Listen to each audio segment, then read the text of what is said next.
nobody else's, as it should be. And know this above all, President Trump and I have your back, always. Through fire, through criticism, through fake news, through everything. We unleash you because you are the best, most powerful, most lethal fighting force the world has ever seen. May Almighty God watch over you and his providential arms of protection extend over you. Godspeed, warriors, and keep going. General Caine, over to you. Thank you, Mr. Secretary, and good morning, everyone. The purpose of my portion of the briefing today is to update you and the American people on the actions taken thus far. The briefing will discuss the preparation, the planning, setting the force, the early operations, and how we're assessing the progress thus far. So let's get started. On Saturday, 28 February, at 01:15 Eastern Standard Time, 9:45 a.m. local Tehran time, on the orders of the President of the United States, U.S. Central Command, under the command of United States Navy Admiral Brad Cooper, commenced Operation Epic Fury. As I said, I'm going to walk you through the initial phases of the operation, but first, I want to express my deep condolences and the condolences of the Joint Force to the Department of War personnel killed and wounded in actions thus far.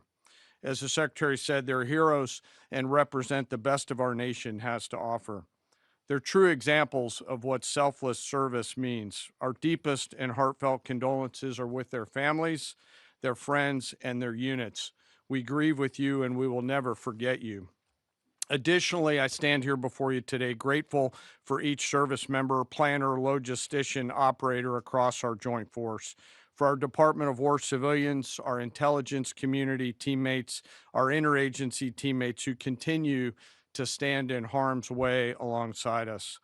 I am proud of all of you as you take the fight to the enemy, and we are the best in the world at integrating, period. I want to extend my personal gratitude to the dedicated commanders and senior enlisted leaders and the enlisted members of the Joint Force who are fighting this fight across the CENTCOM AOR.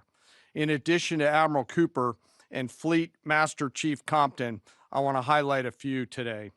U.S. Army Central Command Commander Lieutenant General Pat Frank, who along with his team are fighting the counter-missile and counter-drone fight. United States Navy Central Command Commander Vice Admiral Kurt Renshaw and his team, who are engaged with the Iranian Navy and projecting American naval combat power from the seas. And United States Air Force Central Command Commander Lieutenant General Derek France and his leadership team, who are crushing Iranian targets from the air. I want to highlight the support to the CENTCOM fight from other combatant commands who are directly involved with this effort, to include U.S. Spacecom, U.S. Cybercom, and U.S. UCOM. I also want to specifically call out United States Transportation Command and U.S. STRATCOM for their contributions to this fight. We cannot project American combat power at the time and place of our choosing without both. And finally, I want to express how deeply thankful I am for the continued service and sacrifice of the entire Joint Force and their families. Their unwavering commitment and dedication are the cornerstones of this effort. So let me start with a few details. First, to be clear, as the Secretary said, this is not a single overnight operation. The military objectives that CENTCOM and the Joint Force have been tasked with will take some time to achieve, and in some cases will be difficult and gritty work. We expect to take additional losses, and as always, we will work to minimize U.S. losses. But as the Secretary said, this is major combat operations. So let me talk about the preparation and the planning. On February 28th, the full strength of America's armed forces came together in a unified purpose against a capable and determined adversary. The United States Army, Navy, Marine Corps, Air Force, Space Force, Coast Guard, and our reserve components integrated across our combatant commands and began coordinated operations with the Israeli armed forces of an unprecedented scale. As the Secretary laid out, our military objectives are clear. Our mission is to protect and defend ourselves and together with our regional partners, prevent Iran from the ability to project power outside of its borders and be ready for follow-on actions as appropriate. Across every domain, land, air, sea, cyber, the U.S. Joint Force delivered synchronized and layered effects designed to disrupt, degrade, deny, and destroy Iran's ability to conduct and sustain combat operations. On the U.S. side, this marked the culmination of months and in some cases years of deliberate planning and refinement against this particular target set. From precision strikes against key military infrastructure to persistent intelligence and targeting integration to the close coordination of the components across vast distances, this operation again demonstrated America's reach, readiness, and professionalism, and that of our joint united force. It was historic not only in the operational scope, but in the level of joint integration displayed across every element of the joint force. And as I said earlier, this work is just beginning and will continue. So now to talk a little bit about setting the force and setting the theater. On the order of the Secretary of War over the last 30 days to reinforce deterrence and provide the President with credible options should action be required, the Joint Force began to systematically reposition assets and personnel across the region. These movements ensured that U.S. forces remained postured, protected, and ready to respond decisively for any emerging threat. This deployment included thousands of service members from all branches, hundreds of advanced fourth and fifth generation fighters, dozens of refueling tankers, the Lincoln and Ford Carrier Strike Group and their embarked air wings, sustained flow of munitions, fuel, supplies, all supported with command and control, intelligence, surveillance, and reconnaissance network. And the flow of forces continues today. In fact, Admiral Cooper will receive additional forces even today. This rapid buildup of forces demonstrated the Joint Forces' ability to adapt and project power at the time and place of our nation's choosing. I want to highlight a couple specific cases for you. The Gerald R. Ford Carrier Strike Group, which many of you know was down in the Western Hemisphere, redeployed across the Atlantic to set the theater. The ship, her crew, their families, and the entire strike group took a deep breath and, as they always do, began planning to conduct combat operations. The integrated Reserve and National Guard forces have continued to demonstrate the value of America's reserve forces, including the Wisconsin Army National Guard operating in Kuwait and Iraq, and Air National Guard units from a variety of states to include Vermont and Virginia. In the case of the Vermont Air National Guard and the 158th Fighter Wing, they were mobilized for Operation Absolute Resolve and then were tasked to take their F-35As across the Atlantic instead of going home to be prepared to support this operation.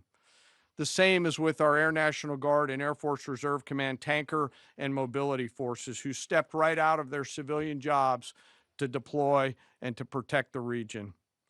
Lastly, I want to highlight the unsung heroes of warfare, our American logisticians and sustainment force, those who quietly work every day behind the scenes to project and sustain America's combat power. Our leaders from World War II were right when they said professionals do logistics. As regional tensions rose, the Joint Force elevated our force protection measures on the order of the Secretary and repositioned discreetly civilians and non-essential personnel designed to ensure the safety and security of our joint force. By the time operations began, only essential forces remained on our bases and in theater, all ready, capable to respond. So now let me move to H hour. At 3:38 p.m. on Friday, February 27th, the United States Central Command, through the Secretary of War, received the final go order from President Trump. The President directed, and I quote, "Operation Epic Fury is approved. No aborts. Good luck," close quote.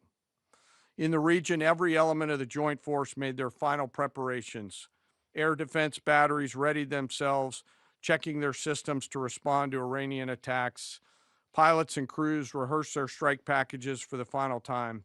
Air crews began loading their final weapons, and two carrier strike groups began to move towards their launching points. Across the globe, our operations centers came alive in Tampa, Florida, here at the Pentagon, and of course forward in the Central Command AOR. As always, operational security was paramount as we sought to maintain and sustain the element of surprise. This operation was highly classified so that at H hour, the enemy would see one thing: speed, surprise, and violence of action. The first movers were U.S. Cybercom and U.S. Spacecom, layering non-kinetic effects, disrupting and degrading and blinding Iran's ability to see, communicate, and respond. At H hour, the beginning of major combat operations, 01:15 local Eastern Daylight Time, 9:45 local AM Tehran time, as dawn crept up across the Central Command AOR, the skies surged to life. More than 100 aircraft launched from land, sea, fighters, tankers, airborne early warning, electronic attack, bombers from the States, and unmanned platforms, forming a single synchronized wave. This was a daylight strike based on a trigger event conducted by the Israeli Defense Forces, enabled by the U.S. intelligence community. The first shooters at sea were Tomahawks unleashed by the United States Navy, closed in on Iranian naval forces, and began to conduct strikes across the southern flank in Iran. On the ground, forces fired precision standoff weapons, measured, deliberate, precise, and lethal. This was a massive, overwhelming attack across all domains of warfare, striking more than 1,000 targets in the first 24 hours. We are now roughly 57 hours into the operation. In the initial phase, CENTCOM's focus was systematic targeting of Iranians' command and control infrastructure, naval forces, ballistic missile sites, and intelligence infrastructure designed to daze and confuse them. Coordinated space and cyber operations effectively disrupted communications and sensor networks across the area of responsibility, leaving the adversary without the ability to see, coordinate, or respond effectively. The combined impact of these strikes, swift, precise, and overwhelming, has resulted in the establishment of local air superiority. This air superiority will not only enhance the protection of our forces, but also allow them to continue the work over Iran. Over the course of the last 2 days, the Joint Force has launched hundreds of missions from land and sea and delivered tens of thousands of pieces of ordnance. The effort continues to scale.